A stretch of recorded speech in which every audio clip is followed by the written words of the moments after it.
Bienvenido al que pretende ser el video más largo y profundo del canal.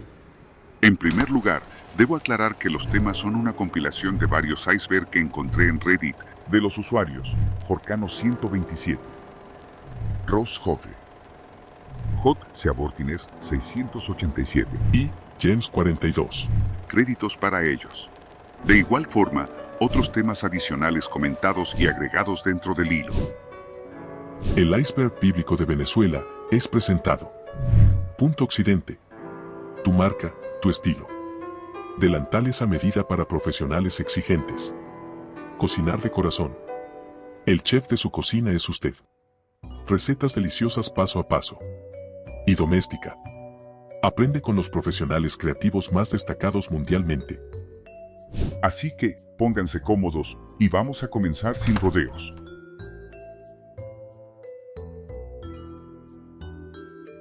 Caraotas con azúcar. Las caraotas con azúcar son un tema controversial y muy interesante que suele abrir debates entre los venezolanos y sus gustos culinarios. Las caraotas, como se les dice a los frijoles negros en el país, son una parte esencial de la gastronomía venezolana, especialmente en uno de los platos más emblemáticos, el pabellón criollo. En algunas regiones de Venezuela, es común encontrar personas que agregan azúcar a las caraotas, lo que genera cierto debate, ya que tradicionalmente las caraotas se consumen como un plato de sabor salado. Este contraste entre lo dulce y lo salado puede generar rechazo por una parte de la población, mientras que otros disfrutan de esta variante dulce. Al parecer, el origen de las caraotas con azúcar se remonta al primer recetario de cocina venezolana. Publicado en 1861 por José Antonio Díaz, un agricultor del estado Sucre, ubicado en el oriente venezolano. Este libro formalizó la práctica de agregar azúcar a las caraotas. Lo que para algunos fue algo novedoso y diferente, para otros era una tradición arraigada en su cocina regional.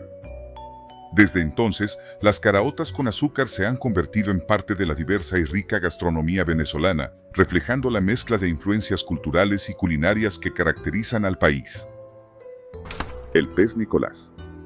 La historia del pez Nicolás se ha arraigado profundamente en la tradición oral de muchas comunidades venezolanas, convirtiéndose en una leyenda que fusiona creencias ancestrales con relatos fantásticos. Descrito como un monstruo marino con cuerpo de pez y rostro humano, el pez Nicolás ha sido el centro de diversas representaciones teatrales y festividades folclóricas, donde se le ha dado vida a través de burdas pantomimas y danzas. Las interpretaciones sobre su origen son variadas, pero todas convergen en la idea de que alguna vez fue una persona de carne y hueso. Algunos relatos sugieren que el pez Nicolás fue el resultado de un acto de maldad y desesperación, donde una madre, temerosa de un destino nefasto, lanzó a su hijo al mar. Otros cuentan que su nacimiento fue producto de un incesto, ocultando así un oscuro secreto familiar bajo las aguas del océano. La historia cobra más matices con el relato de un pescador hereje, quien desafió las normas religiosas al pescar en Viernes Santo. Este pescador, al atrapar al extraño ser con cuerpo de pez y rostro humano entre sus redes, recibió revelaciones sobre el origen del pez Nicolás. Aunque su testimonio se vio influenciado por su crisis nerviosa, dio voz a las dos versiones de la leyenda, señalando su conexión subyacente. Guayana Esequiba. La Guayana Esequiba es una región ubicada en América del Sur que ha sido motivo de una larga disputa territorial entre Venezuela y Guyana. Esta área, que abarca aproximadamente el 40% del territorio de Guyana, ha sido objeto de reclamaciones históricas por parte de Venezuela, remontándose a la época colonial. Según algunas interpretaciones de la legislación venezolana, la Guayana Esequiba es parte integrante de la jurisdicción de los estados Bolívar y Delta Amacuro, cuyo límite común va por la cúspide de la serranía de Imataca. La disputa sobre la Guayana Esequiba se ha intensificado en años recientes, especialmente debido a la riqueza de recursos naturales que posee la región, incluyendo importantes reservas de petróleo, oro y otros minerales.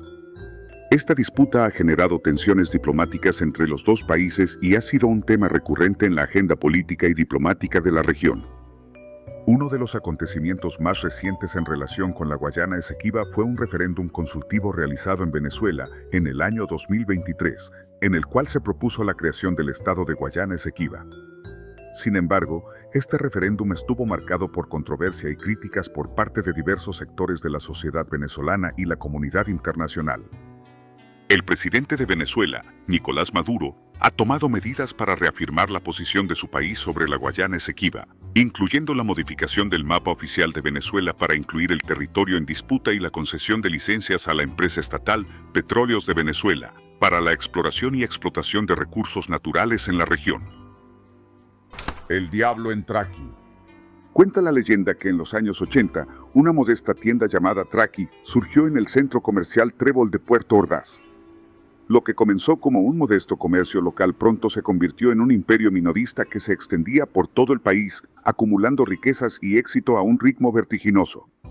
Pero junto con su ascenso meteórico, también vinieron rumores inquietantes. Se decía que el propietario de Traqui había hecho un pacto oscuro con el mismísimo diablo para alcanzar el éxito desmesurado que disfrutaba su negocio. La gente murmuraba sobre cómo la tienda había vendido su alma al diablo y que su fortuna estaba manchada por una oscura alianza infernal. Pero los rumores no se detuvieron ahí. En el año 2007, la tragedia golpeó a Traqui Alta Vista, una de las tiendas más importantes de la cadena en Puerto Ordaz. En una noche fatídica, un incendio misterioso devoró por completo el establecimiento, dejando tras de sí solo cenizas y escombros. Testigos aseguraban haber visto una figura demoníaca entre las llamas, alimentando la creencia de que el diablo estaba cobrando su deuda. Los rumores sobre la presencia del diablo en Traqui no se limitaron a ese trágico evento. Se hablaba de encuentros con una figura misteriosa en otras sucursales de Traqui en diferentes ciudades de Venezuela, así como en discotecas y bares locales. La gente afirmaba haber visto a un hombre de aspecto extraño, vestido de negro y con ojos penetrantes, que dejaba un rastro de terror a su paso. Aunque algunos descartan estas historias como simples cuentos de viejas, otros se aferran a la idea de que, detrás del éxito de Traqui, se esconde un oscuro secreto. ¿Maduro es colombiano? En los últimos años, ha surgido un debate polémico sobre la presunta nacionalidad colombiana del presidente venezolano Nicolás Maduro. Diversas fuentes han planteado esta cuestión, generando interrogantes sobre la elegibilidad de Maduro para ocupar el cargo de presidente de Venezuela según la constitución del país. La controversia se remonta a revelaciones realizadas por la televisora colombiana Caracol en su programa Los Informantes, donde se señaló que la madre de Nicolás Maduro nació en Cúcuta, Colombia, y vivió en dicho país hacia 1954, lo que podría haber transferido la nacionalidad colombiana a Maduro según la Ley 43 de 1993. Esta ley establece que los hijos nacidos en el exterior de padres colombianos tienen derecho a la nacionalidad colombiana. Por otro lado, se han dado a conocer documentos y declaraciones que contradicen estas afirmaciones. El Tribunal Supremo de Justicia de Venezuela confirmó la nacionalidad venezolana de Maduro en 2016, destacando que nació en Caracas según una constancia de nacimiento emitida por la Jefatura Civil de la Candelaria. Esta discusión ha generado un intenso debate en la opinión pública y en los círculos políticos, destacando la importancia de la nacionalidad en la elegibilidad presidencial y el impacto de las acusaciones en el escenario político regional. Florentino y el Diablo. Florentino y el Diablo es un emblemático poema del escritor y político venezolano Alberto Arbelo Torrealba. Esta obra es considerada como parte del folclore del pueblo venezolano y ha trascendido a través de adaptaciones al cine, teatro, música y televisión. Fue escrito en 1940 y tuvo diferentes versiones populares, corregidas y ampliadas en 1950 y 1957 por el propio autor.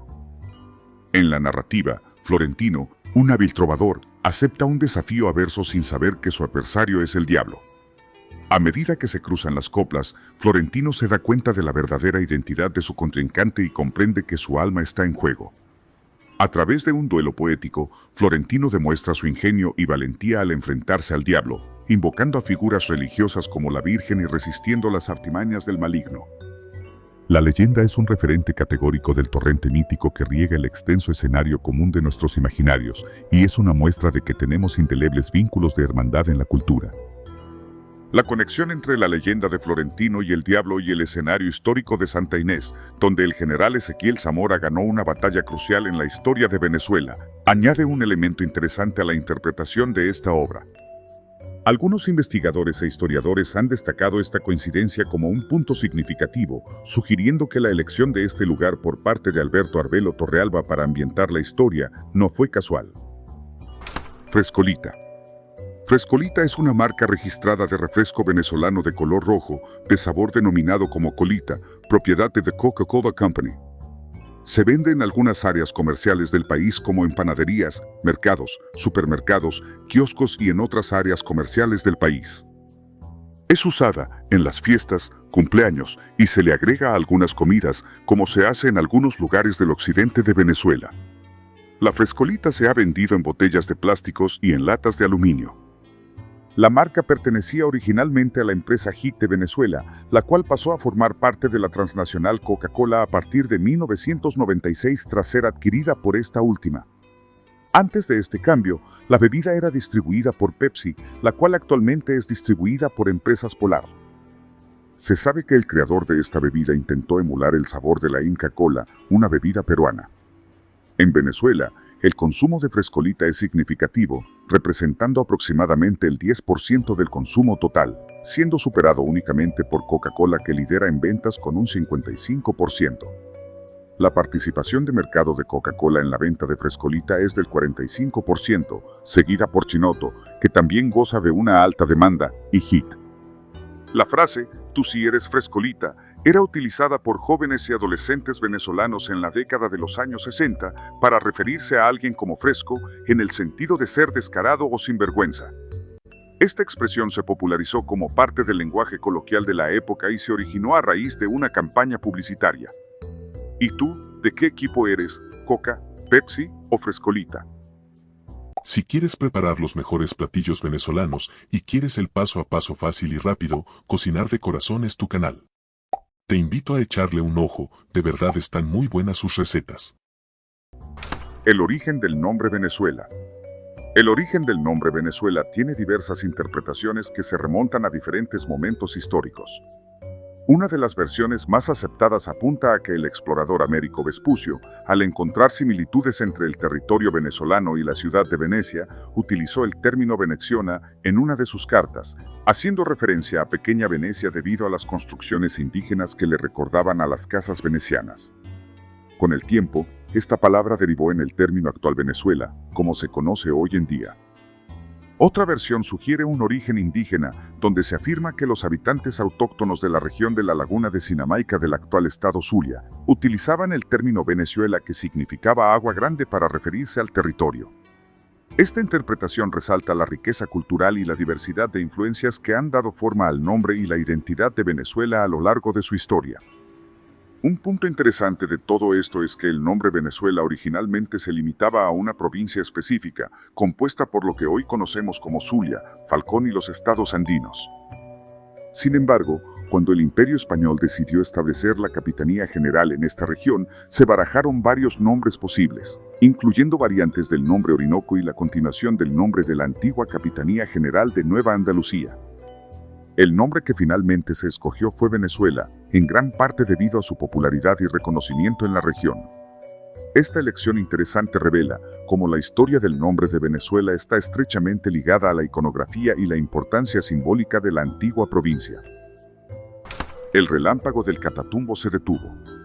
El relámpago del Catatumbo, un fenómeno natural, único en el mundo, caracterizado por una serie de tormentas eléctricas continuas, sorprendió al mundo en el año 2010 al cesar temporalmente su actividad.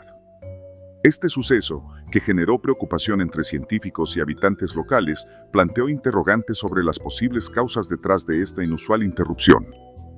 Las posibles causas de este fenómeno han sido objeto de debate entre la comunidad científica.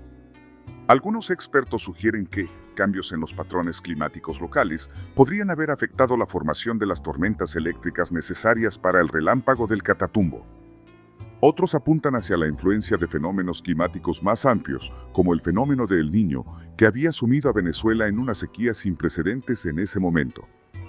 El deterioro ambiental en el Parque Nacional Las Ciénagas, un área crucial para la formación del relámpago, también se ha considerado como una posible causa. La deforestación, la actividad humana no regulada y otros impactos ambientales podrían haber alterado el ecosistema necesario para el fenómeno. La interrupción temporal del relámpago del Catatumbo en 2010 sigue siendo un misterio. A pesar de este periodo de interrupción, el fenómeno eventualmente regresó, generando un gran interés entre los científicos. La singularidad de la región del Catatumbo la convierte en un objeto de estudio fascinante para comprender mejor los fenómenos naturales y los ecosistemas únicos que la caracterizan. El tirano Aguirre. Lope de Aguirre, apodado el Loco Pinto, el tirano o el peregrino, fue un explorador español y conquistador de Sudamérica que protagonizó un episodio de crueles asesinatos selectivos para erigirse en líder de una expedición en la búsqueda de El Dorado y, a su vez, acaudilló una rebelión contra la monarquía española, circunstancia por la que fue asesinado en Barquisimeto, en territorio de la actual Venezuela. Lope de Aguirre también dejó una huella significativa en Venezuela durante su tumultuosa vida. Aunque su rebelión más notoria ocurrió durante la expedición en busca de El Dorado en territorios amazónicos, Aguirre también incursionó en Venezuela, donde sembró el caos y la destrucción. Uno de los episodios más notorios de su tiempo en Venezuela fue su incursión en la isla de Margarita, donde engañó a los habitantes con la promesa de un tesoro inexistente y cometió actos atroces contra la población. Su violencia desenfrenada y su desprecio por la vida humana lo convirtieron en una figura temida y odiada en toda la región. Palería. La palo mayombe o simplemente palo es una práctica religiosa y espiritual originaria de África, específicamente de la región del Congo. Es una forma de espiritualidad afrodescendiente que llegó a América Latina durante el periodo de la esclavitud, donde se mezcló con otras tradiciones religiosas y espirituales, incluyendo el catolicismo y las creencias indígenas locales. En Venezuela, esta práctica es conocida como palo monte o palo mayombe. En Venezuela, la cultura del palo tiene una presencia notable en algunas regiones, especialmente en el estado Zulia y en Caracas, donde existe una comunidad significativa de practicantes. La religión del palo se caracteriza por su conexión con la naturaleza y el mundo espiritual, y sus rituales y ceremonias suelen incluir el uso de objetos sagrados, como palos, hierbas, animales y otros elementos naturales. La práctica del palo en Venezuela ha evolucionado a lo largo del tiempo, adaptándose a las circunstancias y entornos locales. Muchos venezolanos que practican el palo lo hacen en combinación con otras formas de espiritualidad y religión, creando un sincretismo único que refleja la diversidad cultural del país. OVNIs en Canaima. El Parque Nacional Canaima, situado en el estado Bolívar, es reconocido por su impresionante belleza natural y su biodiversidad única. Su extraordinaria belleza lo ha convertido en un lugar de interés para investigaciones curiosas y fenómenos sobrenaturales que han desconcertado a quienes lo visitan. Entre los eventos sobrenaturales que se destacan, se incluyen los avistamientos de ovnis, añadiendo un aura de misterio a este fascinante destino. Los relatos sobre avistamientos de ovnis en Canaima son variados y han generado interés tanto a nivel local como internacional. Algunos de estos informes provienen de turistas, residentes locales y pilotos que han presenciado luces o objetos extraños en el cielo sobre el parque. Se han propuesto diversas teorías para explicar estos avistamientos, que van desde fenómenos atmosféricos naturales hasta la presencia de aeronaves militares o incluso la posibilidad de visitas extraterrestres. Sin embargo, hasta la fecha, no se ha llegado a una conclusión definitiva sobre la naturaleza de estos avistamientos. La fosa de Cariaco. La fosa de Cariaco es la mayor cuenca anóxica oceánica del mundo, ubicada en el Mar Caribe entre las islas Cubagua y Margarita, en Venezuela. Con una extensión de aproximadamente 160 kilómetros de largo y 70 kilómetros de ancho, su profundidad máxima registrada es de 1.350 metros, siendo solo los primeros 250 a 300 metros los que cuentan con oxígeno. Esta fosa es un área de gran importancia científica debido a su alta concentración de nutrientes y su papel en el ciclo del carbono, lo que la convierte en un laboratorio natural único para estudios sobre el cambio climático y la vida marina. La fosa de Cariaco ha sido escenario de misterios y leyendas, con relatos de pescadores sobre atracciones magnéticas, zumbidos extraños, luces brillantes sumergiéndose en sus aguas y fenómenos atmosféricos enigmáticos. A pesar de estos relatos, la fosa es crucial para la pesca debido a la mezcla estacional de aguas profundas que proporciona nutrientes vitales para la vida marina. Uno de los eventos más destacados ocurrió en 1987, cuando el ferry General José Artigas o Santa Margarita II se hundió repentinamente en sus profundidades. Aunque se atribuye principalmente a la negligencia, este incidente plantea interrogantes sobre la rapidez con la que la embarcación desapareció en un área donde las corrientes marinas son escasas. Una teoría que ha capturado la imaginación de muchos es la posibilidad de la existencia de una fuerza magnética en la fosa de Cariaco. Se especula que esta fuerza, generada por la intensa presión en las profundidades, podría haber atraído al barco hacia su interior, provocando su rápida desaparición y dejando sin explicación su destino final. Se especula que esta fuerza, generada por la intensa presión en las profundidades, podría haber atraído al barco hacia su interior, provocando su rápida desaparición y dejando sin explicación su destino final. Además, se ha comparado la fosa de Cariaco con el infame Triángulo de las Bermudas, conocido por sus misteriosas desapariciones de embarcaciones y aviones. En la zona de la fosa se han reportado fenómenos similares, como desapariciones inexplicables, silencios misteriosos y avistamientos de luces extrañas. Esta comparación resalta la posibilidad de que la fosa de Cariaco sea un área con sus propios enigmas y fenómenos inexplicables, lo que ha generado un continuo interés y fascinación por explorar las profundidades del Mar Caribe en busca de respuestas. A pesar de su misterio, la fosa de Cariaco ha sido objeto de estudios científicos intensivos. Los científicos han utilizado registros sedimentarios de la fosa para reconstruir cambios climáticos pasados y entender mejor la historia geológica de la región. El extraño caso de Petare. Petare es conocido por ser uno de los barrios más grandes y poblados de América Latina y ha sido el escenario de numerosos relatos sobre sucesos extraños, actividades criminales y fenómenos inexplicables. Entre las callejuelas llenas de vida y la vibrante energía de su gente, se esconde un enigma que ha intrigado a residentes y curiosos por igual. En la madrugada del 29 de noviembre de 1954, el cubano Gustavo González y su ayudante, el caraqueño José Ponce, se encontraban realizando su rutina habitual de repartición en las calles de Petare. Sin embargo, lo que comenzó como una noche común se convirtió en un encuentro con lo desconocido. Mientras cargaban su camioneta en la oscuridad de la calle Buenavista, fueron sorprendidos por una luz intensa que iluminó el área, revelando la presencia de un objeto esférico flotante. De repente, una criatura peluda con un casco redondo se acercó a ellos, desatando un enfrentamiento tenso. Gustavo intentó capturar al ser, pero este mostró una fuerza y agilidad sorprendentes. Para sorpresa de ambos testigos, del objeto volador emergieron dos humanoides más, intensificando el misterio. La confrontación escaló cuando la criatura intentó atacar a Gustavo con sus garras afiladas, revelando una naturaleza amenazante. Mientras tanto, José observaba con horror cómo otra criatura llevaba tierra hacia la esfera volante, antes de desaparecer en ella con un salto asombroso. Una de las criaturas apuntó a los hombres con un tubo brillante, provocando una sensación de parálisis en ambos testigos. La nave despegó y se alejó en el cielo nocturno, dejando a los hombres aterrados y desconcertados. Este intrigante encuentro, documentado por los fiscales de guardia, desafía la lógica y plantea interrogantes sobre la presencia de seres desconocidos en las calles de Petare. Los detalles del encuentro fueron analizados y debatidos por ufólogos, investigadores del fenómeno ovni y curiosos por igual. Algunos sugirieron que las criaturas avistadas podrían ser extraterrestres, mientras que otros propusieron teorías más terrenales, como experimentos secretos del gobierno o seres interdimensionales. Lo cierto es que el extraño caso de Petare dejó una marca imborrable en la historia del barrio y se convirtió en parte del folclore local. La Corte Malandra. La Corte Malandra es una religión venezolana con raíces profundas en la cultura popular del país, especialmente en los barrios más marginados y afectados por la delincuencia.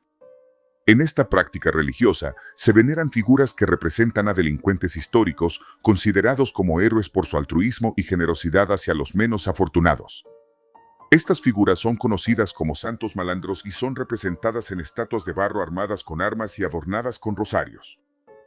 La historia de la Corte Malandra se remonta a la década de los 60 hasta los 80, cuando un grupo de delincuentes venezolanos se dedicaba a robar a personas adineradas para luego distribuir las ganancias entre los más necesitados en Caracas. Estos criminales, conocidos como la Corte Malandra o Corte Caló, se convirtieron en símbolos de altruismo y solidaridad, ganándose la admiración y el respeto de la comunidad. Algunos de los santos malandros más venerados incluyen a Petróleo Crudo, Tomasito, Pez Gordo, Ismael Sánchez y El Chamo, Machera, cada uno representado en las estatuas con sus características distintivas y armas. Para rendir tributo a estos santos malandros, los devotos crearon estatuillas de cera que representan a cada uno de ellos, vestidos con sus atuendos característicos y armados con sus armas. Estas representaciones se convirtieron en objetos de culto, donde los creyentes buscan protección y orientación en un entorno marcado por la delincuencia y la desigualdad social. La película La Corte Malandra, dirigida por Jackson Gutiérrez y estrenada en Venezuela en 2019, presenta una narrativa que gira en torno al fenómeno de la Corte Malandra. En la trama, el protagonista es un espíritu que cuenta la historia de su barrio y su gente. La película probablemente explore la cultura, las creencias y las leyendas relacionadas con la Corte Malandra, así como los personajes y eventos que la rodean. Iguanas provocan cortes de luz. El apagón eléctrico de Venezuela en 2019 fue uno de los eventos más significativos en la historia reciente del país, con graves repercusiones en todos los aspectos de la vida cotidiana y la infraestructura nacional. El apagón comenzó el 7 de marzo de 2019 y afectó a casi todo el territorio venezolano, dejando a millones de personas sin electricidad durante días e incluso semanas en algunas áreas. El hecho es que dentro de las hipótesis que se manejaban sobre la causa del apagón, se volvió tendencia al decir que la caída del sistema eléctrico fue a causa de unas iguanas come cable. El gobierno venezolano, liderado por Nicolás Maduro, afirmó que el apagón fue resultado de un ataque cibernético perpetrado por actores externos, específicamente los Estados Unidos. Sin embargo, estas afirmaciones no fueron respaldadas por pruebas concretas y fueron cuestionadas por varios observadores internacionales. Otra hipótesis es que el apagón fue causado por interferencia humana, como sabotaje o negligencia en el manejo de la infraestructura eléctrica. Algunos críticos del gobierno de Maduro argumentaron que la corrupción y la mala gestión en la empresa estatal de energía, Corpoelec, contribuyeron al colapso del sistema eléctrico. Santería y espiritismo venezolano. La santería y el espiritismo son dos sistemas de creencias y prácticas espirituales que tienen una presencia significativa en Venezuela, influenciados por diversas tradiciones religiosas y culturales, incluyendo la religión afrocaribeña y el espiritismo europeo. La santería es una religión sincrética que combina elementos de las creencias yoruba africanas con el catolicismo. En Venezuela, la santería tiene una presencia notable, especialmente en ciertas regiones como la costa y los estados fronterizos. Los practicantes de la santería adoran a deidades conocidas como orichas y realizan rituales, como la ceremonia de la limpia para purificar y curar a las personas. En Venezuela, se suele especular que importantes figuras mediáticas y políticas son afines o están involucradas en estas prácticas.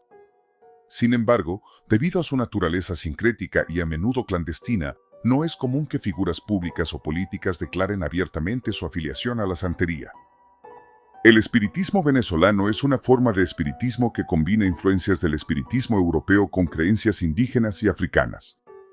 Se centra en la comunicación con los espíritus de los difuntos y la creencia en la reencarnación. Los seguidores del espiritismo venezolano participan en sesiones espiritistas donde se busca establecer contacto con los espíritus guías para recibir orientación y consejo. Es un secreto a voces, quizás debido al estigma general que rodea este aspecto, se rumorea que el espiritismo y la santería son practicados por figuras destacadas en la política y las altas esferas venezolanas, o al menos eso se dice. La arepa es precolombina. La arepa es un alimento fundamental y ampliamente apreciado en las cocinas de Venezuela y Colombia, siendo también consumida en diversos países de América Latina. En la actualidad, existe un debate y hasta polémica sobre su origen, convirtiendo su auténtico origen en un símbolo de orgullo tanto para colombianos como para venezolanos. Lo cierto es que este alimento tiene sus raíces en las culturas indígenas precolombinas que habitaban la región que hoy comprenden Venezuela y Colombia. Las tribus indígenas, como los arabacos, caribes y chibchas, entre otros, ya preparaban alimentos a base de maíz mucho antes de la llegada de los colonizadores europeos. La arepa, en su forma primitiva, era una especie de masa de maíz que se cocinaba sobre piedras calientes o en brasas, lo que le daba una textura crujiente por fuera y suave por dentro. Con la llegada de los colonizadores españoles, la arepa sufrió algunas modificaciones en su preparación. Los españoles introdujeron la molienda del maíz y la adición de ingredientes como la sal. Además, se empezaron a cocinar en budares, una especie de plancha de hierro, en lugar de las piedras calientes. Con el paso del tiempo, la arepa se convirtió en un elemento fundamental de la dieta de los habitantes de la región, adaptándose a diferentes variantes y rellenos según las tradiciones locales. Hoy en día, la arepa es considerada un ícono de la gastronomía venezolana y colombiana y su popularidad ha trascendido fronteras, siendo apreciada en todo el mundo. ¿Tú qué piensas? ¿De dónde es la arepa en realidad? El carretón del diablo. El carretón del diablo es una leyenda popular arraigada en la tradición oral de Venezuela, especialmente en la oscura Caracas del siglo XVIII, cuando la ciudad carecía de alumbrado público y las calles quedaban sumidas en la penumbra por la escasez de faroles. Este misterioso carruaje, arrastrado por caballos y acompañado de un estrepitoso ruido, se convirtió en una figura temida por los habitantes de la época. La leyenda del carretón del diablo ha perdurado a lo largo de los años en diversas ciudades venezolanas, siendo utilizada incluso como advertencia para los niños desobedientes y los jóvenes que se aventuran por las calles durante la noche. Se dice que el carruaje lleva en su interior calaveras de personas maldecidas y es guiado por un cochero vestido de negro con ojos rojos, quien produce aterradores chillidos. Algunas versiones afirman que el conductor es el mismísimo Lucifer y que los pasajeros son almas condenadas al fuego eterno. La visión de este carruaje se consideraba un presagio de muerte y catástrofes, por lo que las personas se apresuraban a refugiarse en sus hogares al anochecer. Para protegerse de su influencia maligna, se realizaban gestos como persignarse y recitar el credo. La hallaca con mayonesa. La controversia sobre la inclusión de mayonesa en la hallaca es un tema bastante debatido en Venezuela, especialmente durante la temporada navideña, cuando la hallaca es uno de los platos más emblemáticos y tradicionales. La hallaca es un plato típico venezolano, especialmente popular durante las fiestas navideñas. Consiste en una masa de maíz rellena con una mezcla de guisos de carne, pollo, cerdo, alcaparras, aceitunas, pasas y otros ingredientes, envuelta en hojas de plátano y cocida en agua o al vapor. La controversia surge cuando algunos venezolanos, especialmente aquellos que viven fuera del país o pertenecen a nuevas generaciones, deciden agregar ingredientes no tradicionales a la hallaca, como la mayonesa. La inclusión de la mayonesa en la receta tradicional de la hallaca ha generado un debate sobre la autenticidad del plato y la preservación de las tradiciones culinarias venezolanas. Los defensores de la inclusión de la mayonesa argumentan que le da un toque diferente y delicioso a la hallaca, además de facilitar el proceso de preparación al actuar como un aglutinante para los ingredientes. Sin embargo, los críticos sostienen que la mayonesa es un ingrediente extranjero que no forma parte de la receta original de la hallaca y que su inclusión desvirtúa el plato tradicional. En última instancia, la controversia sobre la hallaca con mayonesa refleja la dinámica en evolución de la cultura culinaria venezolana, donde las tradiciones se mezclan con influencias externas y las recetas se adaptan según los gustos y preferencias individuales. Simbología en el Panteón y Mausoleo Nacional. Es bien sabido que los lugares históricos están llenos de emblemas y simbología, y el Panteón Nacional, así como el Mausoleo del Libertador en Caracas, Venezuela, no son excepciones. Estos monumentos no solo son testigos mudos de la historia de un país, sino que también encarnan sus valores, sus luchas y sus aspiraciones más profundas. El Panteón Nacional, con su imponente fachada y sus 3 torres, se alza como un guardián de la memoria colectiva de Venezuela. Desde su inauguración en 1875, ha sido el lugar de descanso final para los héroes y figuras más destacadas de la historia del país, incluido el libertador Simón Bolívar. Su elección como sitio de reposo para Bolívar no fue aleatoria. Esta antigua iglesia de la Santísima Trinidad tenía una conexión histórica profunda con el Libertador, desde su bautismo hasta su última visita antes de su muerte. Sin embargo, la historia del Panteón Nacional está entrelazada con una serie de eventos que han dado lugar a interpretaciones diversas y hasta conspiraciones. En 2010, los restos de Bolívar fueron exhumados por orden del entonces presidente, Hugo Chávez, en un intento por esclarecer las circunstancias de su muerte. Esta acción desencadenó una serie de especulaciones sobre una posible maldición asociada con la profanación de la tumba de Bolívar y la posterior muerte de Chávez. La construcción del Mausoleo del Libertador, añadido al Panteón Nacional en 2012, también ha sido objeto de controversia. Su diseño moderno y monumental contrasta con la arquitectura clásica del edificio original, lo que ha generado debates sobre su adecuación y su impacto en el valor patrimonial del sitio.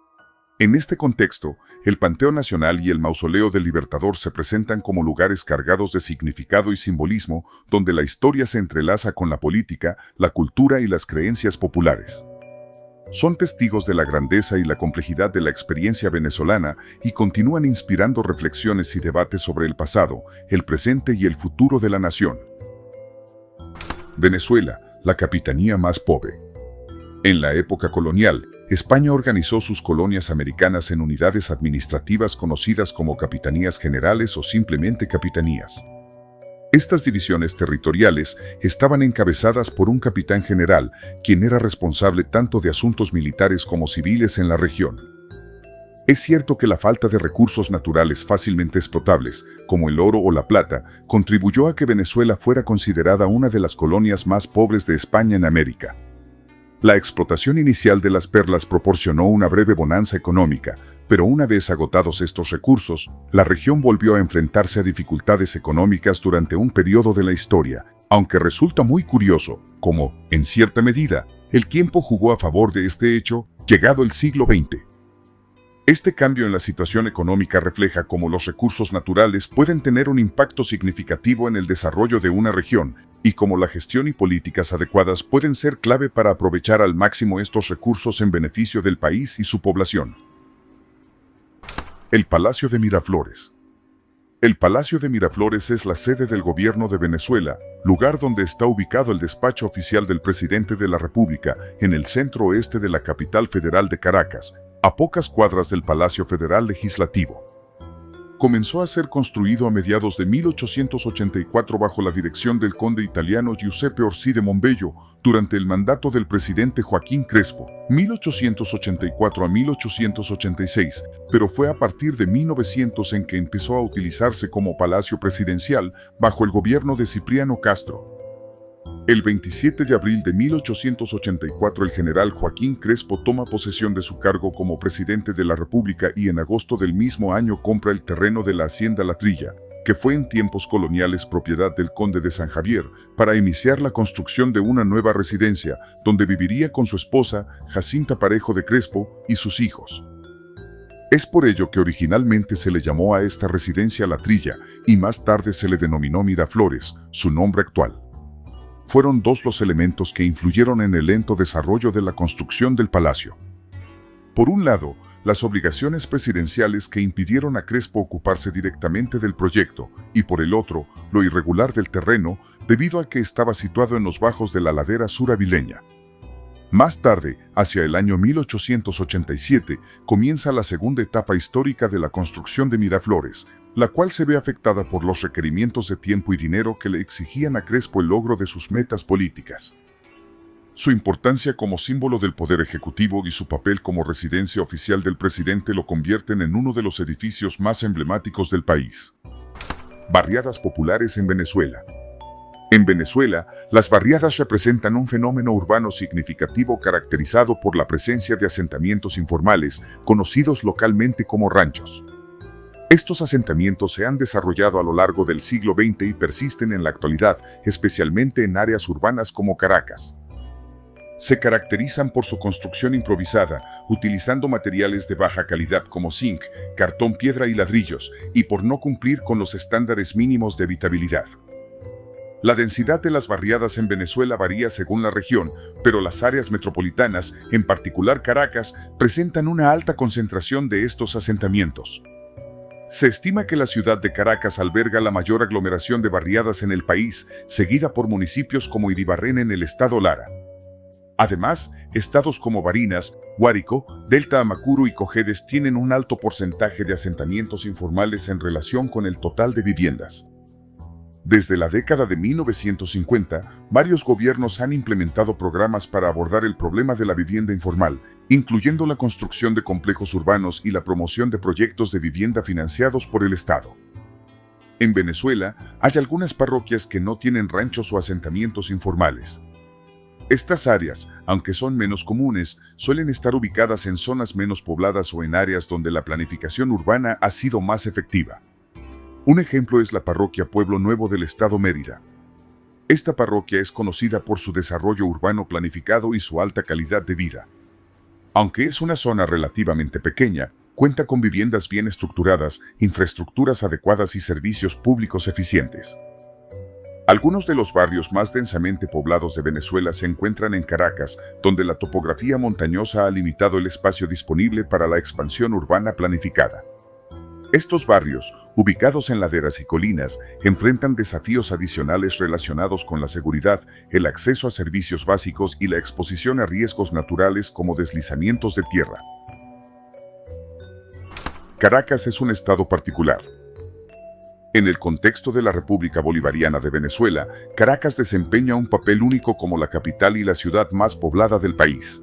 A lo largo de los siglos, ha sido considerada el epicentro del poder político venezolano, marcando su presencia desde el siglo XIX. Situada en la zona centro-norte costera, en un valle montañoso a unos 12 kilómetros de la costa del Mar Caribe, Caracas tiene una ubicación geográfica peculiar. Aunque se encuentra cerca del mar, su altitud de casi 1000 metros la separa del litoral central de Vargas por la cordillera de la costa, conformando el Parque Nacional El Ávila. Fundada el 25 de julio de 1567 como Santiago de León de Caracas por Diego de Lozada, Caracas ha evolucionado para convertirse en el núcleo político y económico del país. Como capital, alberga las sedes principales de los poderes del Estado, incluyendo el Ejecutivo, Legislativo, Judicial, Electoral y el Consejo Moral Republicano. Además, es el centro de negocios de Venezuela y hogar de muchas grandes empresas del país. La ciudad también es conocida por su rica historia y su destacada arquitectura moderna, siendo un hito mundial en este aspecto durante el siglo XX.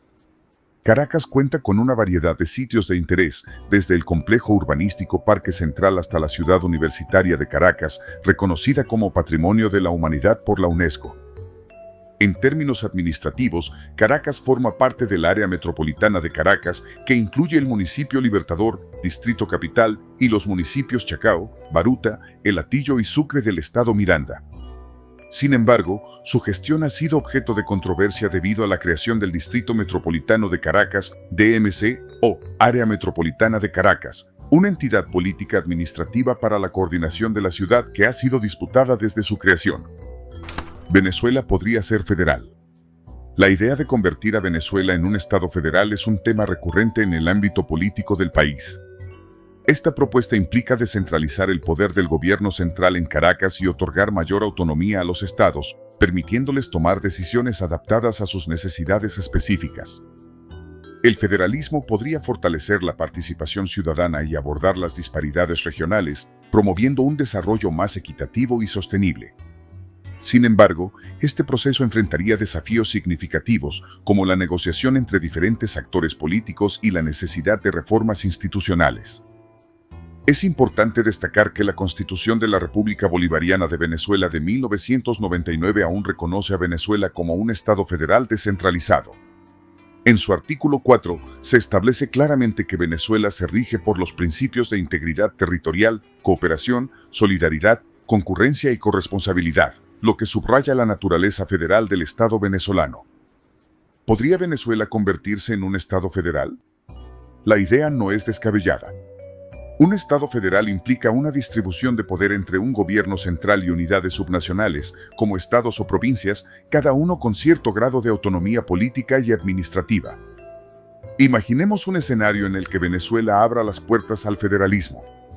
Este cambio significaría descentralizar el poder del gobierno central en Caracas y otorgar mayor autonomía a los estados. Cada región tendría la capacidad de tomar decisiones que se adapten a sus necesidades particulares, ya sea en términos de política económica, social o cultural. Por ejemplo, estados con recursos naturales podrían tener más control sobre su explotación y gestión, mientras que las regiones urbanas podrían enfocarse en políticas de desarrollo urbano y servicios públicos. Definitivamente, la estructura política y administrativa heredada de la época federal en Venezuela podría ser una base sólida para una transformación hacia un Estado federal moderno.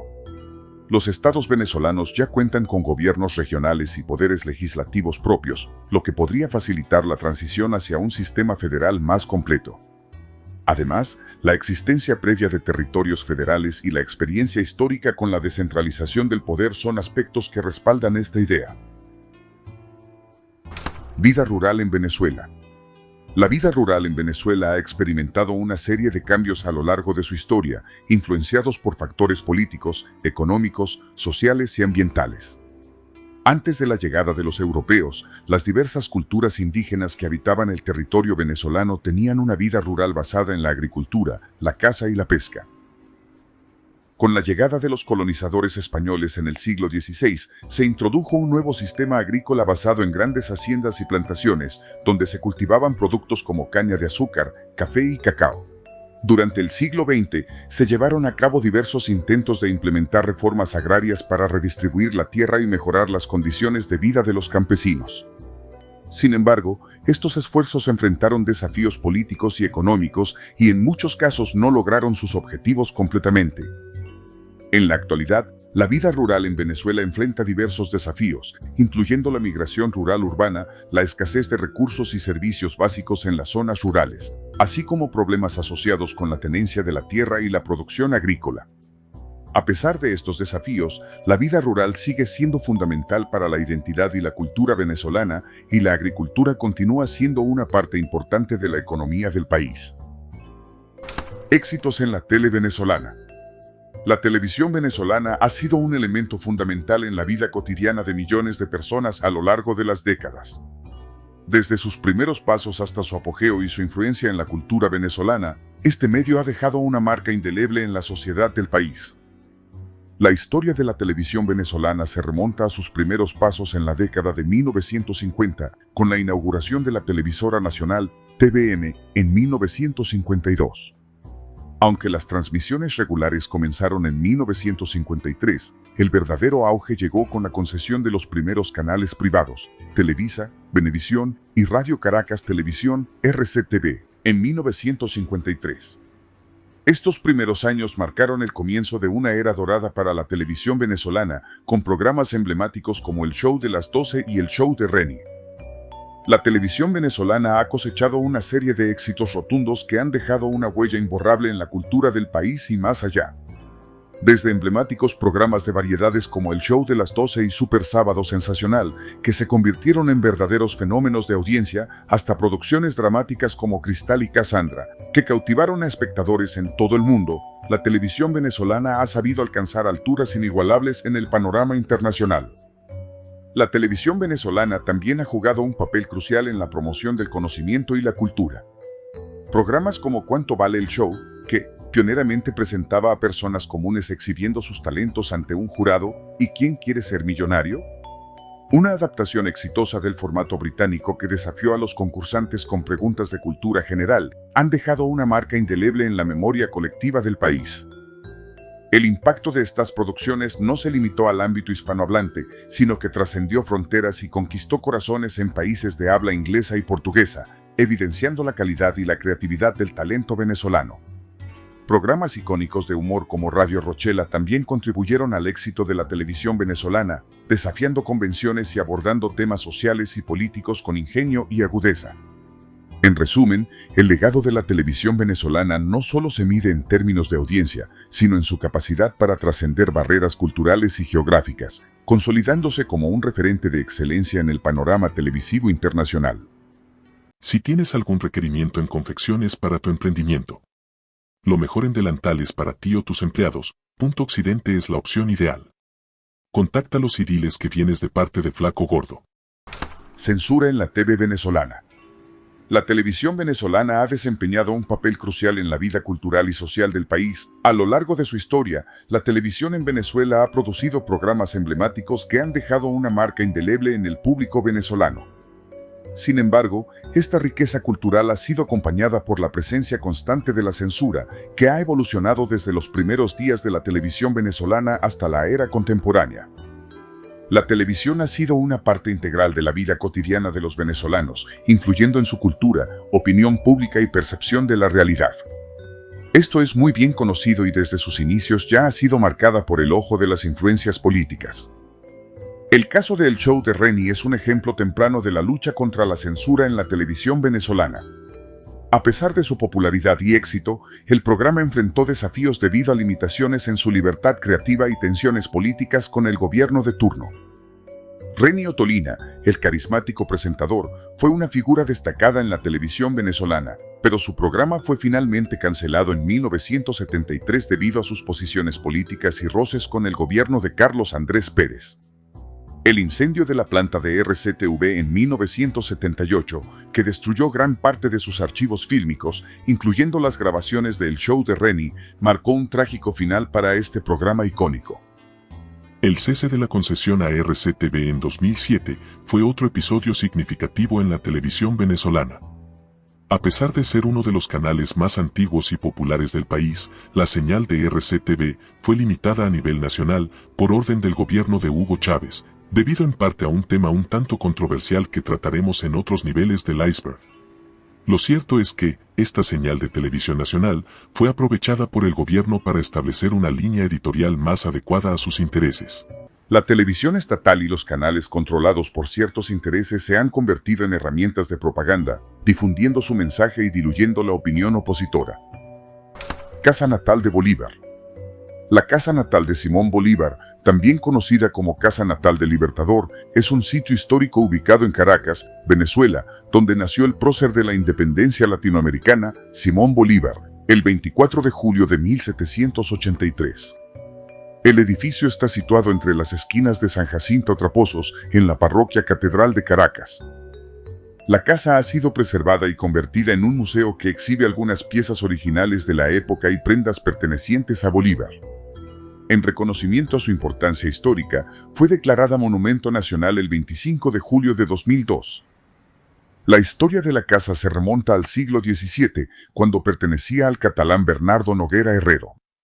A lo largo de los años, pasó por varias manos hasta que en 1698 fue adquirida por Pedro Jaspe de Montenegro, quien la incorporó al patrimonio de la familia Bolívar a través de su matrimonio con Josefa Marín de Narváez.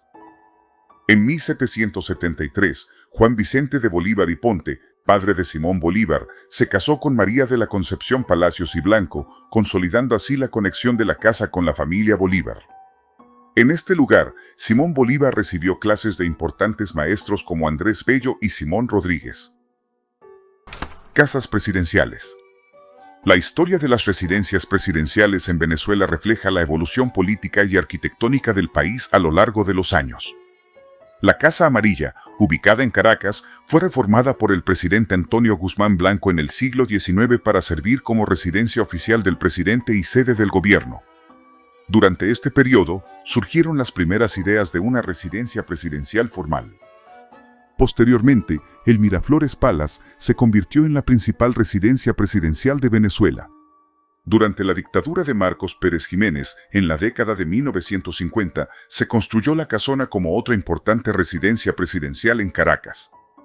Concebida como una mansión de lujo, se convirtió en la residencia oficial del presidente y ha sido habitada por varios líderes venezolanos desde su inauguración. Durante el gobierno de Cipriano Castro, se construyó una residencia presidencial en el sector del Paraíso, al otro lado del río Guaire en Caracas. También se sabe que Juan Vicente Gómez prefirió residir en una finca o hacienda en Maracay durante su presidencia, en lugar de en las residencias presidenciales tradicionales en Caracas. Variedad climática de Venezuela. Venezuela es un país ubicado en el trópico, lo que generalmente se asocia con un clima principalmente tropical y una vegetación exuberante. Sin embargo, a pesar de esta ubicación, presenta una variedad sorprendente de biomas que van más allá de lo típicamente tropical. Entre los biomas más destacados se encuentran los llanos, los Andes y el desierto de Coro. Los llanos. Esta región se extiende principalmente en la parte central y sur de Venezuela, abarcando grandes llanuras y sabanas. Es una zona de gran importancia para la ganadería y la agricultura, caracterizada por su vegetación de pastizales, ríos y lagunas que sustentan una rica diversidad de vida silvestre, incluyendo aves, mamíferos y reptiles. El desierto de Coro es una región árida y semiárida que contrasta con los biomas más húmedos del país. Es conocido por sus dunas de arena y su paisaje desértico único en medio de un entorno tropical. A pesar de su aridez, esta región alberga una variedad de vida silvestre adaptada a las condiciones extremas del desierto. La cordillera de los Andes atraviesa el suroeste de Venezuela, creando una región montañosa con una variedad de ecosistemas y microclimas. Esta zona alberga una diversidad única de flora y fauna, así como una importante actividad agrícola y turística. En esta región se encuentran algunos de los picos más altos de Venezuela, incluyendo el Pico Bolívar, el más alto del país. La coexistencia de estos biomas tan diferentes en un territorio relativamente pequeño se debe a la compleja geología y geografía de Venezuela. La presencia de la cordillera de los Andes, que se extiende a lo largo de gran parte del país, crea una variedad de microclimas y condiciones ambientales que permiten la existencia de una diversidad de ecosistemas. Esta variedad ofrece un entorno único para la vida silvestre y la biodiversidad, y es un aspecto distintivo de la geografía de Venezuela. Maravillas de Venezuela. Venezuela es famosa por su increíble diversidad natural y alberga numerosas maravillas que son verdaderamente impresionantes. Aquí te presento algunas de las más representativas. Salto Ángel, la cascada más alta del mundo, ubicada en el Parque Nacional Canaima, Estado Bolívar, con una caída de agua de aproximadamente 979 metros. Monte Roraima. Impresionante montaña en forma de mesa en la frontera entre Venezuela, Brasil y Guyana, con paisajes surrealistas y una popular ruta de senderismo. Delta del Orinoco, uno de los deltas más grandes y biodiversos del mundo, ubicado en el noreste de Venezuela, hogar de una amplia variedad de vida silvestre. Gran Sabana, vasta región de llanuras y mesetas en el sureste de Venezuela, conocida por sus paisajes de tepuyes, ríos cristalinos y cascadas espectaculares. Los Roques, archipiélago de islas coralinas en el Mar Caribe, con playas de arena blanca y arrecifes de coral ideales para actividades acuáticas. Parque Nacional Morrocoy, situado en la costa norte de Venezuela, conocido por sus hermosas playas, cayos e ideales para buceo, snorkel y otras actividades acuáticas. Estas maravillas son solo algunas muestras del variado paisaje natural venezolano, que ofrece una experiencia única para los amantes de la naturaleza y el ecoturismo.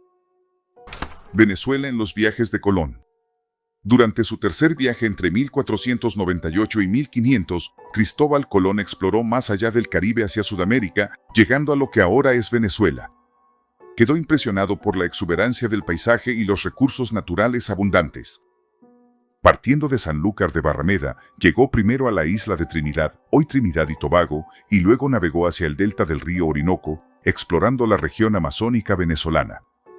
Colón comparó estas tierras con el Jardín del Edén y sus encuentros con los indígenas locales ofrecieron una visión única de sus vidas y costumbres. Este viaje no solo amplió la percepción de América, sino ver cómo las perspectivas culturales influyen en la manera en que entendemos y recordamos los eventos históricos. La información sobre el tercer viaje de Cristóbal Colón y sus impresiones sobre Venezuela se conoce principalmente a través de las cartas y escritos que él y otros miembros de su expedición enviaron a patrocinadores y autoridades europeas de la época. Origen de Ay, qué noche tan preciosa. La canción Ay, qué noche tan preciosa, también conocida como Cumpleaños Feliz, es una pieza musical icónica en la cultura venezolana, especialmente en las celebraciones de cumpleaños. La canción fue compuesta en los años 50 por Luis Cruz, quien, según el relato del reconocido actor venezolano Carlos Cruz, era su tío. La composición surgió de una solicitud casual de una amiga que necesitaba una canción para celebrar su cumpleaños. Cruz, mientras aprendía a tocar la guitarra, compuso esta melodía alegre que pronto se convertiría en un éxito inesperado en la fiesta de cumpleaños. Hace 35 años. Esto es interesante, es un pequeño taller que les voy a hacer, porque es bueno que ustedes lo sepan, porque esto es de ustedes, no es mío ya. Hace 35 años una muchacha muy linda, en paz descanse, ya fallecida, me pidió que yo le hiciera una canción para el día de su cumpleaños. Y yo le dije, apenas estoy haciendo canciones, no tengo la seguridad de hacer un buen tema, pero déjame tratar de hacer esta canción para ti. Y hoy, después de 35 años, es para los 400 años de esta linda región.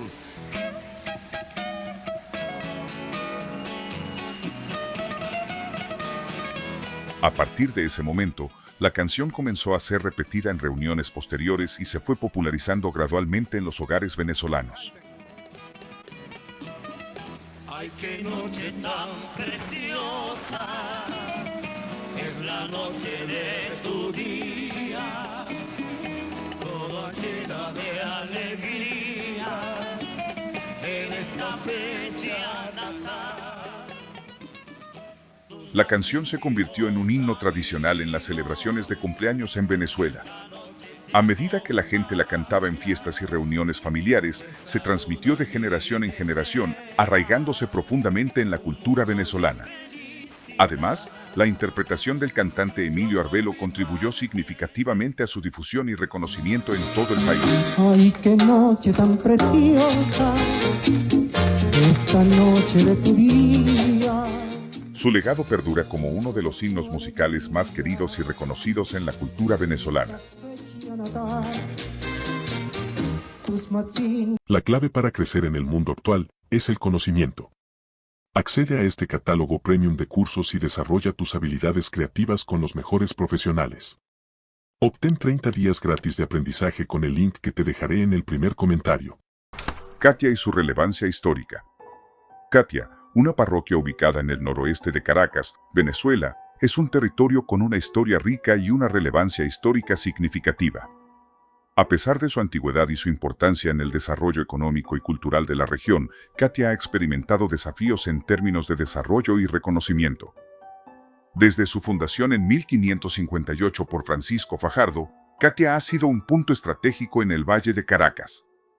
Inicialmente, sirvió como enclave indígena y más tarde se convirtió en un importante centro comercial e industrial. Durante el siglo XIX, Catia experimentó un crecimiento significativo debido a la exportación de leña y carbón, así como a la llegada de inmigrantes europeos. El desarrollo urbano de Catia se intensificó en el siglo XX con la construcción de proyectos de vivienda diseñados por arquitectos como Carlos Saúl Villanueva. La parroquia se convirtió en un importante centro cultural y deportivo, con una amplia variedad de cines, salas de música y actividades recreativas. A pesar de su antigüedad y su contribución al desarrollo de Caracas, Catia ha sido desplazada en términos de reconocimiento y desarrollo. A menudo asociada con estereotipos negativos, como pobreza y delincuencia, Catia ha luchado por obtener el reconocimiento que merece como parte integral de la historia y la identidad de Caracas.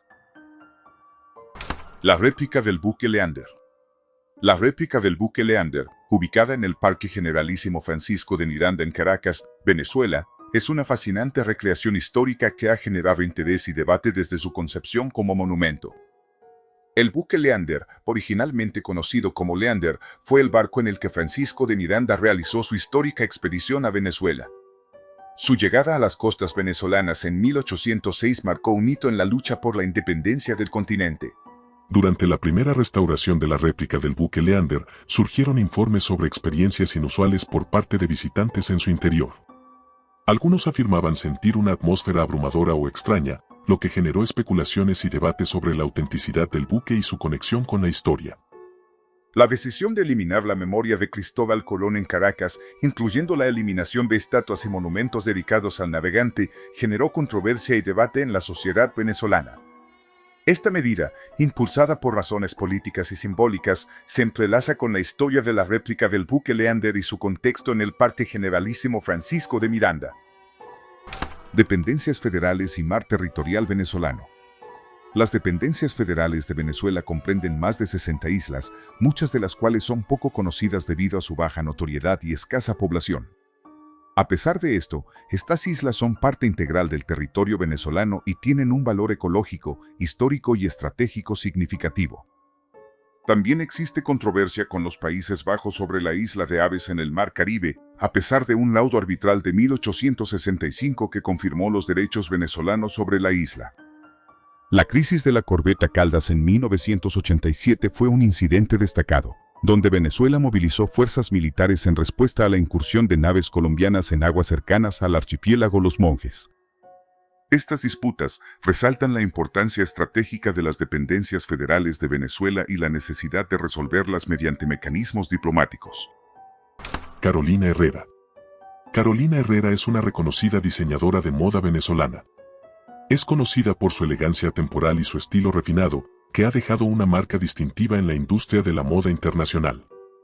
Carolina comenzó su carrera como diseñadora en la década de 1980 en Nueva York, donde rápidamente ganó reconocimiento por sus creaciones elegantes y sofisticadas. A pesar de su origen latinoamericano, Herrera ha sabido posicionarse en la cima de la alta moda internacional al adoptar influencias europeas y americanas de manera magistral.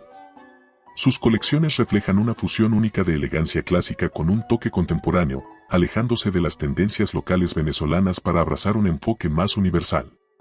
Aunque suene controversial, Carolina Herrera se percibe más como una diseñadora elitista que como un ícono de la moda venezolana.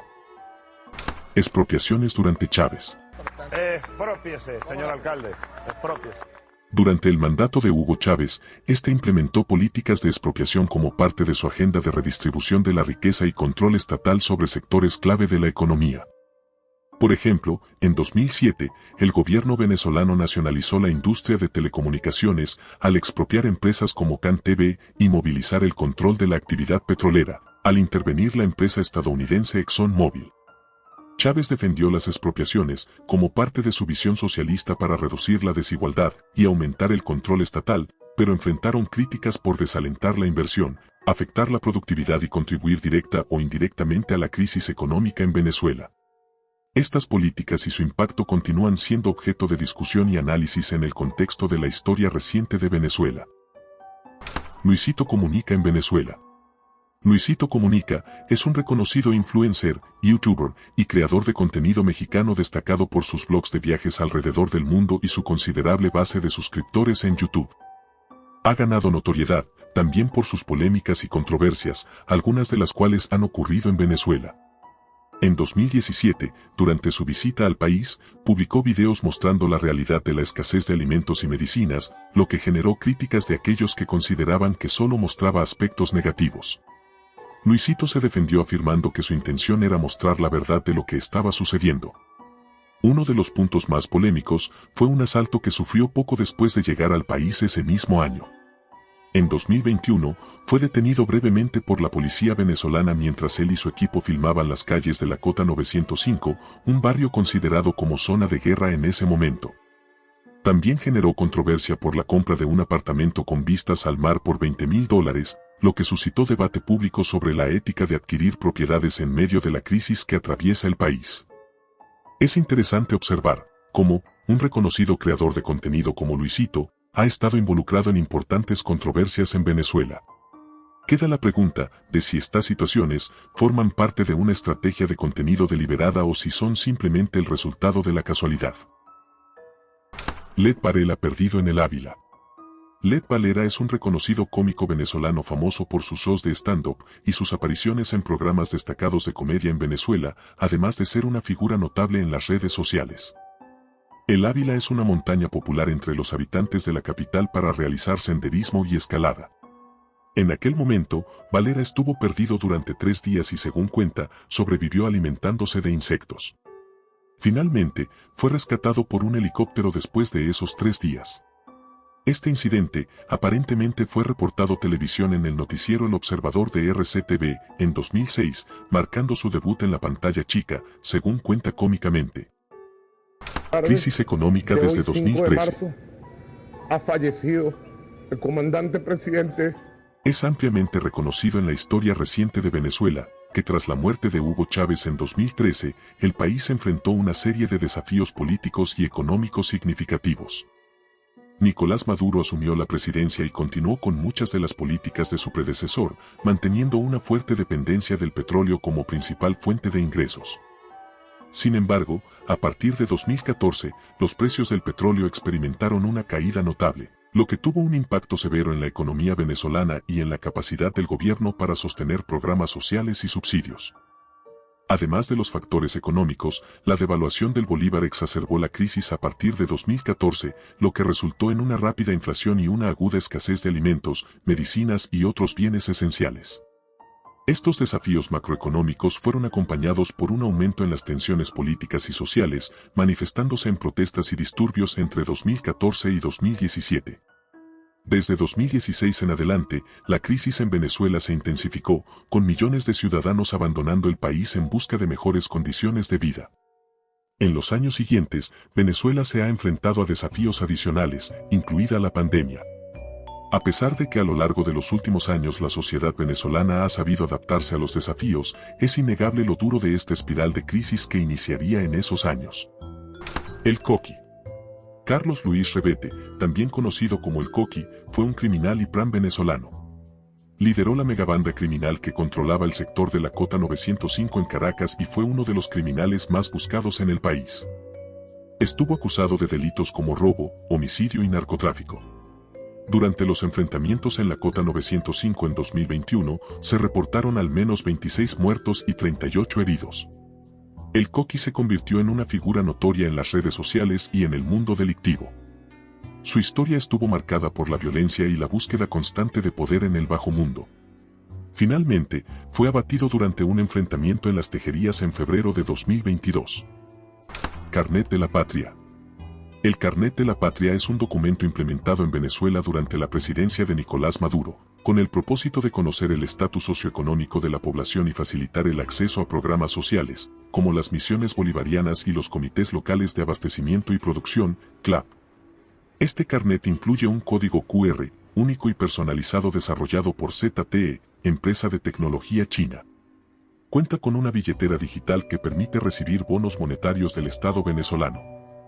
El Carnet de la Patria ha sido objeto de críticas y controversias. Se ha denunciado como un mecanismo de control social, siendo descrito por algunos como un método de coacción para obtener votos durante elecciones. No faltaron tampoco los que asociaban este carnet con la marca del anticristo o bien una herramienta demoníaca. Hoy en día, el sistema Patria es utilizado por muchos venezolanos, independientemente de sus inclinaciones políticas. A pesar de las críticas que recibe, el carnet es ampliamente utilizado debido a las necesidades urgentes que enfrenta el país. Esto genera diversas opiniones, algunos entienden la necesidad imperiosa de las personas, otros critican la falta de dignidad a pesar de las medidas implementadas, y también se evalúa como ha sido una herramienta efectiva por parte del gobierno hacia los ciudadanos. ¿Tú qué opinas? Meteorito en Valencia. El 9 de febrero de 2019, los rumores sobre la caída de un meteorito al sur de Valencia, estado Carabobo, se volvieron tendencia en las redes sociales. Surgieron varias noticias y publicaciones que informaban sobre este suceso. Este evento se volvió tendencia en las redes sociales, especialmente en Twitter, donde muchos usuarios afirmaron haber presenciado el paso del meteorito. Sin embargo, surgió controversia ya que también hubo preguntas sobre la falta de pruebas que demostraran dónde impactó el meteorito o los daños causados. También se confirmó que el video que se volvió tendencia sobre el suceso, en ese momento, era realmente de México y fue grabado en el año 2018. La controversia se intensificó debido a las bromas realizadas por el gobernador Rafael Lacaba, quien insinuó de manera humorística que el supuesto meteorito era simplemente un bulo. Hola a todos. Estamos aquí reportando desde Carabobo, donde hace pocas horas se avistó un gran meteorito que impactó en la zona sur de nuestro estado. Y bueno, yo pedí que me trajeran los restos de ese meteorito para poder investigarlo. Pásame ahí, por favor. Aquí están. Que nos da a todos los carabobeños. Pudimos recabar todas estas piezas que traía el meteorito y esto era lo que traía. Un meteorito extremadamente peligroso. Todas restos de cosas que traía. El meteorito se llama Drácula. Atentado contra Nicolás Maduro. El atentado de Caracas de 2018, también conocido como el atentado contra Nicolás Maduro, tuvo lugar el sábado, 4 de agosto durante un acto conmemorativo de la Guardia Nacional Bolivariana. Mientras Maduro daba un discurso en la Avenida Bolívar en Caracas, 2 drones explosivos detonaron a pocos metros de él. Este suceso, que ocurrió frente a una audiencia de efectivos de la GNB y figuras gubernamentales como la primera dama Cilia Flores y el ministro de la Defensa Vladimir Padrino López, interrumpió abruptamente la transmisión nacional del evento. Según las autoridades, los drones llevaban explosivos E4 y fueron neutralizados por la seguridad presidencial. Maduro y su equipo salieron ilesos, pero al menos 7 cadetes resultaron heridos. Las investigaciones sugirieron que el atentado había sido planeado durante meses y se logró identificar a los presuntos responsables, algunos de los cuales fueron arrestados y acusados. La reacción oficial apuntó a supuestos cómplices tanto dentro como fuera de Venezuela. Este incidente suscitó controversia y especulación, con opiniones divididas sobre la veracidad de las versiones oficiales. Starbucks falso en Venezuela. En Venezuela, durante el año 2021, surgió una considerable controversia debido a la apertura de un establecimiento que utilizaba el logo de Starbucks, sin tener ninguna relación oficial con la reconocida franquicia estadounidense. Este negocio, conocido como Jet Market, ubicado dentro de un supermercado en Caracas, adquirió notoriedad internacional después de volverse viral en redes sociales. Durante su funcionamiento, el local generó una gran expectativa, gracias al eco que hicieron numerosas personas, incluidos importantes influencers. La legalidad del uso del logo y concepto de Starbucks fue objeto de debate, y el propietario del local, Jorge Nieves, explicó que adquirieron los equipos e ingredientes siguiendo unos lineamientos específicos que cumplían con los estándares requeridos. Sin embargo, tanto Nestlé Venezuela como Starbucks, las únicas entidades que oficialmente pueden licenciar la venta de sus productos, dejaron claro mediante un comunicado que en ese momento no tenían un programa de servicios de cafetería activo en el país. Finalmente, el local tuvo que cerrar sus puertas tras la polémica, ya que la Federación de Comercio de Venezuela emitió un comunicado expulsando a Jet Venezuela por prácticas irregulares relacionadas con marcas y derechos de autor. Dacazo. En el año 2013, Venezuela fue testigo de un fenómeno conocido como el Dacazo, una serie de acciones gubernamentales que tuvieron un impacto significativo en el comercio de electrodomésticos, especialmente en las tiendas Daca, muy populares entre la población venezolana. El Dacazo se dio en noviembre de 2013, semanas antes de las elecciones municipales y justo antes de la temporada navideña. En ese momento, las tiendas minoristas de electrónicos y electrodomésticos aumentaron los precios de sus productos, aprovechando que se estaban realizando pagos de prestaciones y aguinaldos a los trabajadores. Ante esta situación, el gobierno venezolano, liderado por el presidente Nicolás Maduro, intervino ordenando a las tiendas, especialmente a Daca, vender sus productos a precios justos, lo que provocó una afluencia masiva de personas hacia estos establecimientos. En respuesta a la reducción abrupta de precios, se produjeron saqueos y disturbios en varias tiendas Daca en diversas ciudades de Venezuela. La población, ansiosa por obtener productos a precios mucho más bajos de lo habitual, abarrotó las tiendas en búsqueda de gangas, exacerbando la escasez existente. Películas venezolanas. Es bien sabido que el cine venezolano se caracteriza por su enfoque en temas locales y autóctonos, explorando cuestiones sociales, políticas y económicas relevantes para la sociedad venezolana. Las películas suelen reflejar la diversidad étnica y cultural del país, abordando conflictos sociales, desafíos económicos y cuestiones de identidad. Entre las películas del cine clásico y más taquillero del país, podemos mencionar algunas. El pez que fuma. Año 1977, dirigida por Román Chalbaud. Es considerada un clásico del cine venezolano. Está ambientada en un bar de mala muerte en Caracas y muestra la vida de sus variopintos personajes. Secuestro Express. Año 2005, dirigida por Jonathan Jakubovic, esta película es un thriller que aborda el tema del secuestro en Venezuela. Obtuvo reconocimiento internacional y fue aclamada por su estilo visual y su tratamiento de temas sociales. Azul y no tan rosa. Año 2012, dirigida por Miguel Ferrari, ganó el premio Goya a la mejor película iberoamericana. La película aborda temas de diversidad sexual y relaciones familiares. La casa del fin de los tiempos. Año 2013, dirigida por Alejandro Hidalgo, es un thriller de terror que se convirtió en un éxito de taquilla y recibió elogios por su narrativa y atmósfera. Papita Manitostón. Año 2013, dirigida por Luis Carlos Hueck y protagonizada por Jean-Pierre Agostini y Juliette Bardot, es una comedia romántica que se convirtió en un fenómeno de taquilla en Venezuela. Inmigración en el país.